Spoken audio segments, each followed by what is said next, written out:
సెక్రటరీలను మీరు పోయి ఆఫీసుల్లో కూర్చోండి, తప్పేం లేదు.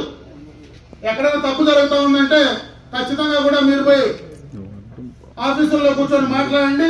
మీకు ఎక్కడైనా ఎవరైనా సహకరించకపోతే, ఎక్కడైనా తప్పుడు ప్రచారం ప్రభుత్వం పైన చేస్తూ ఉంటే, ఎక్కడైనా తప్పుడు ప్రచారం ప్రభుత్వం పైన చేసి మన పైన దుమ్మెత్తి పోసే కార్యక్రమం చేస్తే ఖచ్చితంగా నిలదేయండి.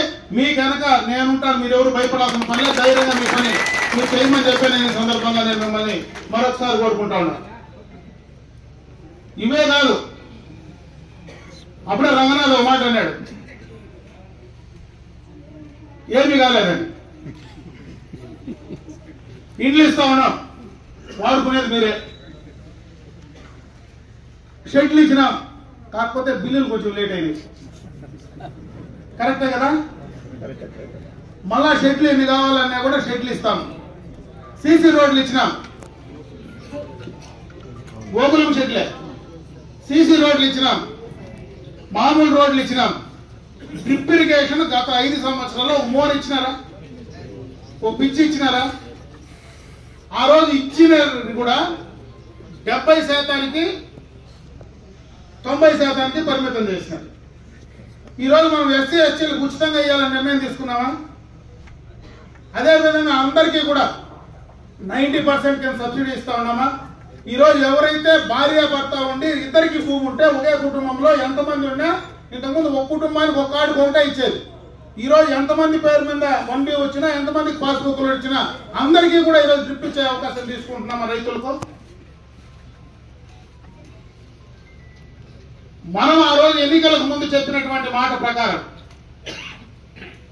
మన 6 గ్యారెంటీలు ఏవైతే ఉన్నాయో దాంట్లో గ్యాస్ సిలిండర్లు కంప్లీట్ చేశాం. రేపు మే నుంచి తల్లికి వందనం కార్యక్రమాన్ని తీసుకోబోతా ఉన్నాం.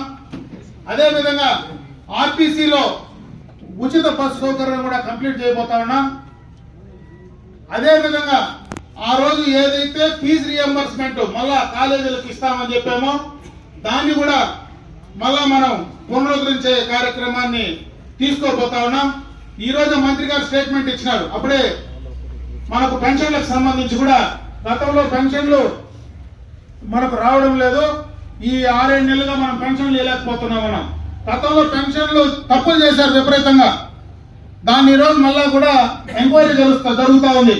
అది కూడా ఈ మార్చి తర్వాత 93,000 పెన్షన్లు కొత్త పెన్షన్లు ఇవ్వాలని ప్రభుత్వం నిర్ణయం తీసుకొని ఈరోజు మంత్రి గారు కూడా ప్రకటించడం జరిగిందని చెప్పి ఈ సందర్భంగా తెలియజేసుకుంటున్నా. మనం కూడా చేస్తా ఉన్నాం. పూర్తిగా కూడా మూలబడినటువంటి రాష్ట్రాన్ని మళ్ళీ గాడిలో పెట్టే ప్రయత్నం చంద్రబాబు నాయుడు గారు చేస్తా ఉన్నారు. ఈ రోజు అధికారం వచ్చిన 9 నెలల్లో హంద్రీనివాస్ సంబంధించి దాదాపు 400 కోట్లతో లైనింగ్ కార్యక్రమం కూడా స్టార్ట్ చేయడం జరిగింది. పోలవరం నిధులు వచ్చినాయి, అమరావతి స్టార్ట్ అయింది.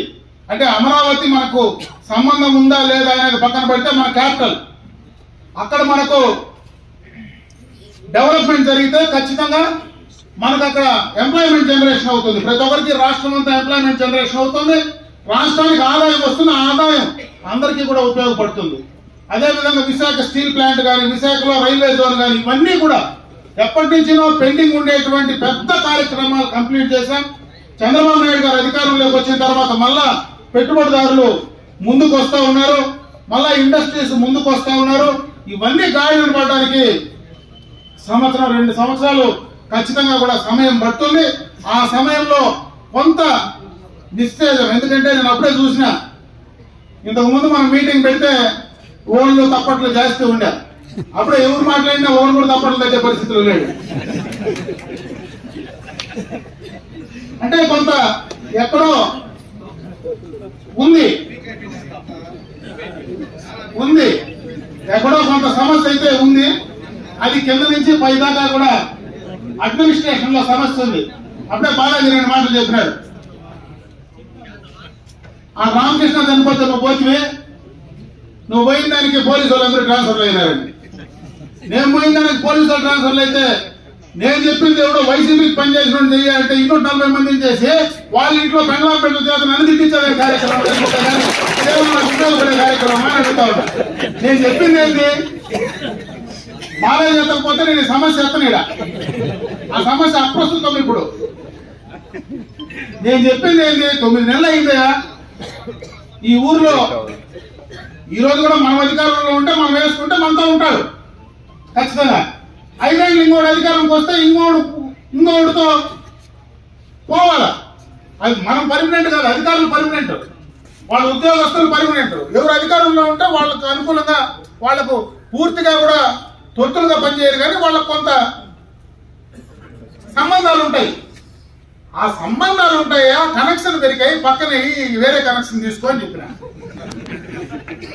కనెక్షన్ పూర్తిగా లైట్ పలగాల్సిందే కదా, ఈ కనెక్షన్ పెరిగి ఆ ప్లగ్లు తగిలిచ్చు అంతే. ఇంకేం చెప్పింది ఏముంది, సింపుల్ కదా, ఎవరైనా ఒకటే కదా. దాన్ని ఇచ్చిపెట్టి మనూరు ప్లగ్ లో పెరిగి ఆడేళ్ళలో తమిళనాడు బార్డర్ లో ఉండే ప్లగ్ లో తగిలిస్తే వాళ్ళు ఊరికే ఉంటారా? దాని వల్ల ఈ మన తప్పట్లు అయితే వైవీఆర్ ఛానల్ లైక్ చేయండి, సబ్స్క్రైబ్ చేసుకోండి, షేర్ చేయండి.